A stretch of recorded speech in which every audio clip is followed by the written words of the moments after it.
Hi SD fans and welcome back. We've looked at some of the world's best wreck and wall dives, and now we're turning our attention to shore diving. Yes, I know it's less glamorous than wreck and wall diving, but there are shore diving sites out there which are truly world class.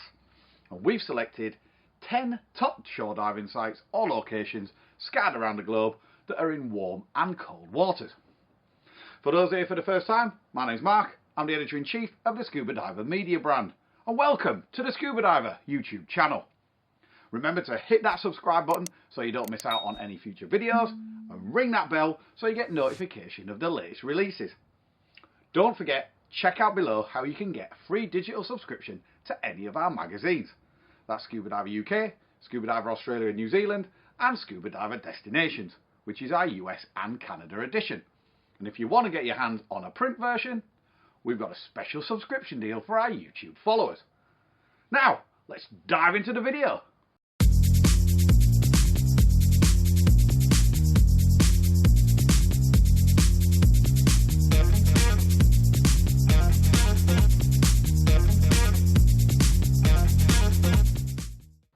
As much as I like falling off a dive boat, there's something about shore diving that appeals to me.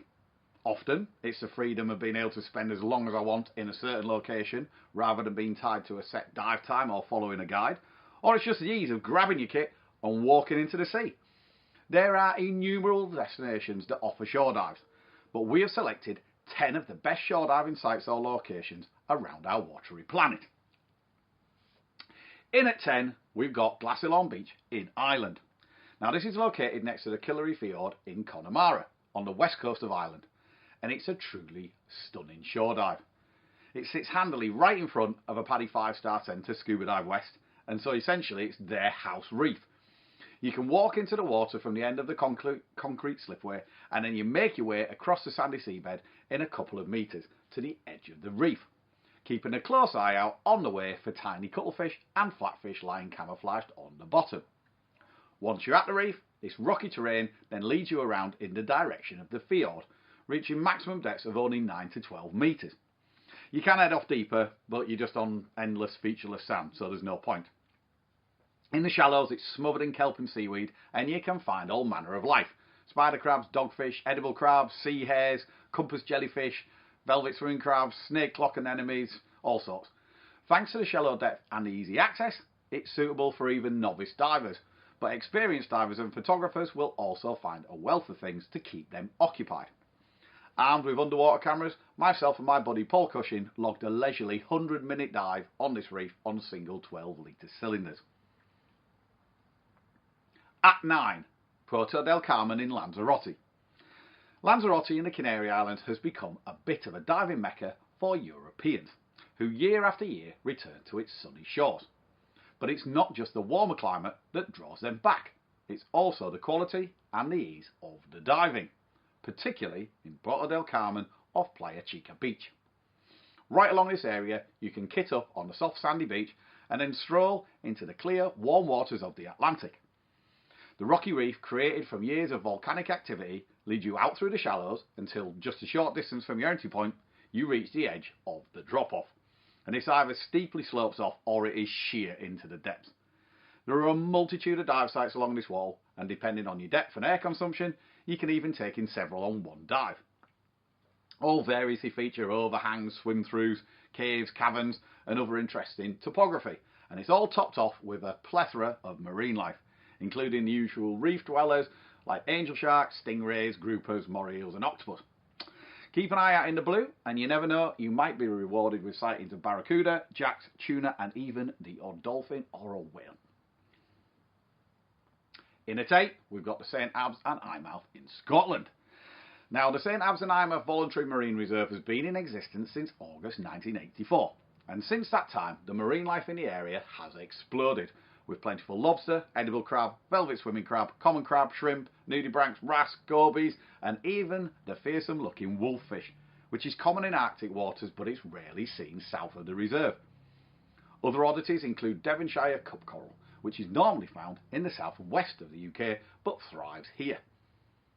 There are multiple dive sites accessible from the shore at St Abbs itself, including Seagull Rock, Bryn Green Car, and the legendary Cathedral Rock, but there are only 2 entry points, direct from the car park over the rocks or via the harbour wall.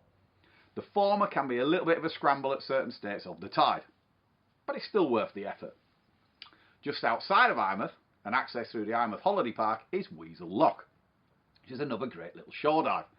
After carefully descending some 20 metres down a sturdy wooden stairway that's built into the cliffside, you jump into a gully that's 6 metres deep, and it's absolutely bursting with colourful encrusting algae and sponges. From here you can venture out north or south, but each direction offers gullies, overhangs and reef walls adorned with marine growth and inhabited by various fish and invertebrates. But just remember, when you return to your entry point, you've got that 20-metre climb back up the steps to your car. At number 7, we've got the Blue Hole and Inland Sea on Gozo. Now, Gozo is often overlooked by visiting divers to Malta, but miss this island at your peril. Yes, Malta has some belting dives, particularly its array of excellent wrecks, but the Blue Hole and the Inland Sea give the best of them a run for their money, especially if you're into topographically stunning dives. Starting at the Inland Sea, you have an easy walk into the water. Divers first pass through a long archway cut into the rock, the contrast of the vivid blue water and bordering black walls stark and stunning. Follow the reef line and a steep wall drops to technical depths, and then divers finish up at the Blue Hole, a gorgeous sinkhole in the limestone where your safety stops are completed. During the dive there's plenty to see. It's not just about the rock formations.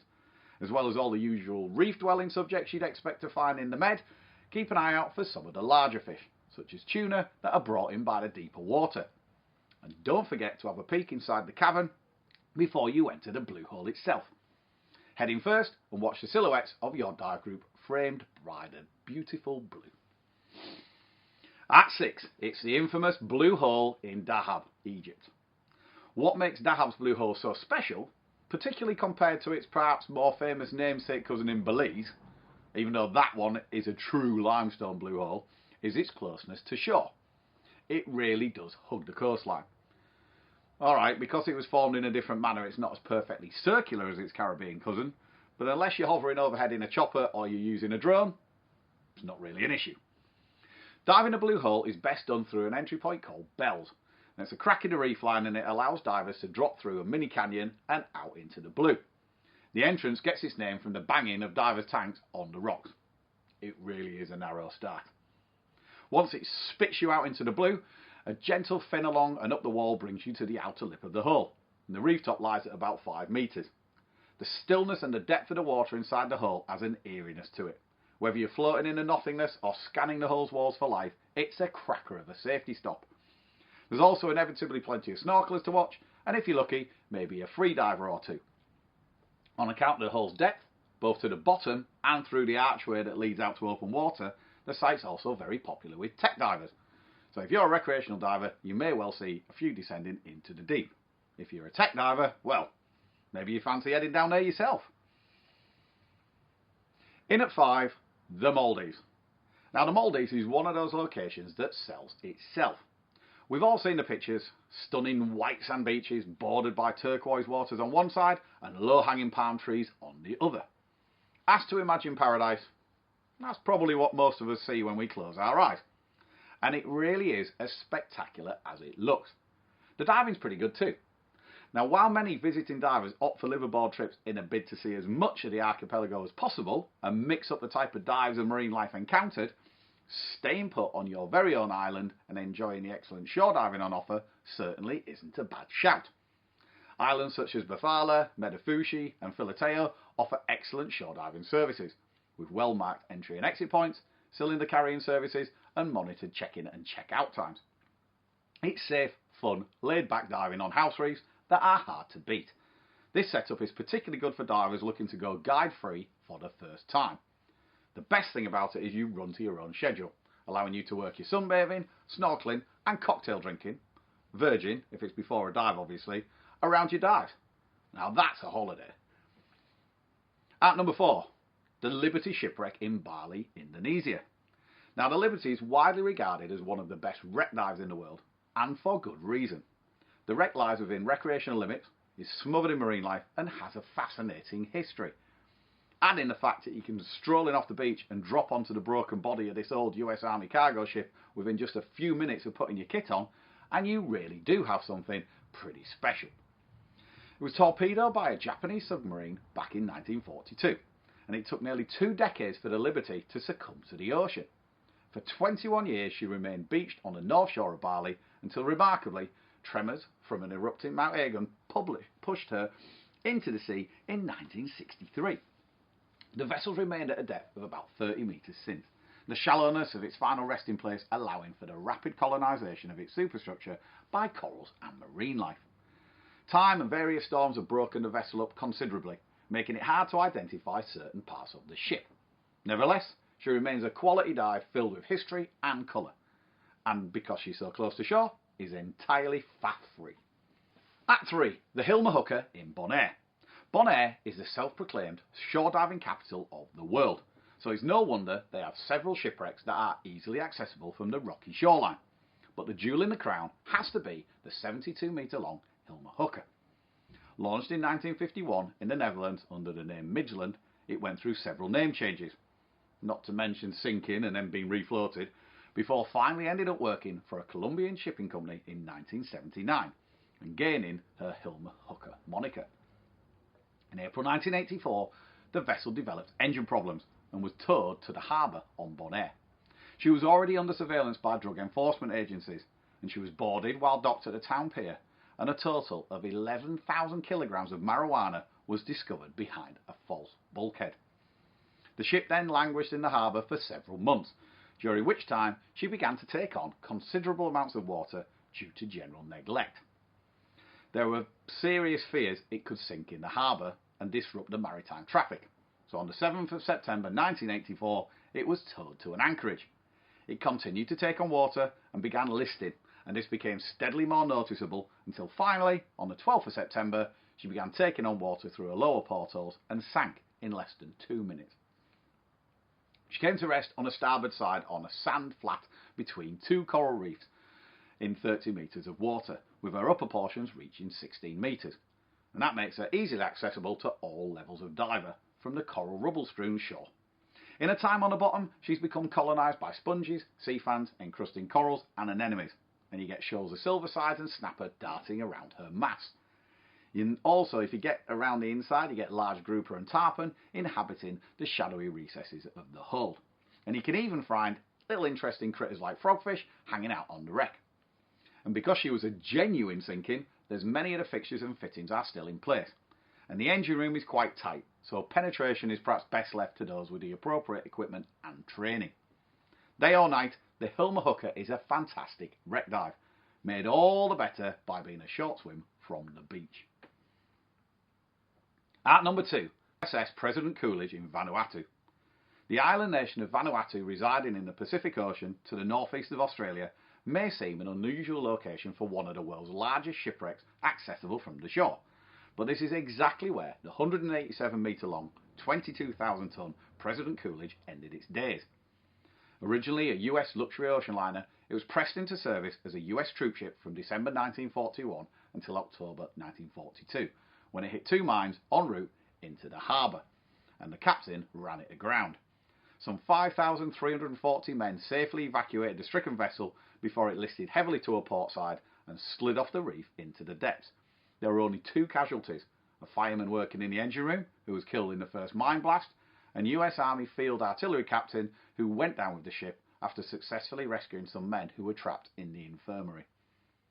Since then, the massive ship, which lies on a slope with the bow in 21 metres and the stern down in 73 metres, has become hugely popular with both recreational and technical divers.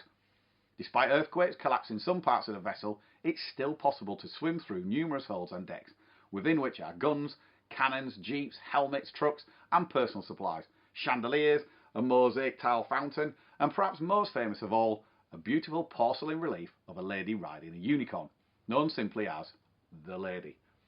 On top of the wreck, it's teeming with marine life, including lionfish, moray eels, barracuda, trevally and snapper. And in at number 1, a truly unique dive, the Silfra fissure in Iceland. Silfra is a fissure or crack in the Earth's surface, located in between the North American and the Eurasian tectonic plates. Although at the point where you can pose for a photograph touching both sides of the fissure, you are not, as many claim, breaching the gap between America and Europe. The actual plates lie a kilometre or so apart, and the space between is filled with rubble, and it's in the middle of this vast debris field that Silfra lies. However, that much imitated pose, arms spread wide between the rock walls, it just has to be done. The glacier meltwater that flows into it from the nearby glacier is filtered through the volcanic field for 30 years before arriving at the mouth of the fissure, and the slow filtration of glacial water gives it some pretty interesting features for diving. The first, the temperature. Silfra is cold. There's no two ways about it. Water temperature ranges from 2 to 4 degrees Celsius depending on the time of the year. But the real thing is the visibility. It's usually at least 100 metres. There is no point in Silfra where you can't see the other end. It's hard to describe how clear it really is. I've dived lots of places that boast about the clarity of their water, but this visibility is on a whole new level. You can even take things one step further and dive Silfra at night under the midnight sun. A truly unique way to experience a truly unique dive site. Quite often I find that dive sites that get massively overhyped just cannot live up to expectations, but Silfra more than delivers on its promise. This is one of those dives that should be done by every diver. It is just that special. Even if you're a dedicated warm water only diver, get your dry suit cert, if only for this one single dive. You will not regret it. So that's our selection of iconic shore diving sites, but as I said at the beginning, there are many more out there. What are some of your favourite shore dives? Leave your comments below, and if you have a question, fire away. If we can't answer it, maybe someone in our community will be able to. Remember, if you enjoyed this video, be sure to subscribe to our YouTube channel. Ring that notification bell so you know when we put up a new video, and don't forget you can grab a free digital magazine subscription in the description below. As always, stay safe, and if you're going diving, enjoy.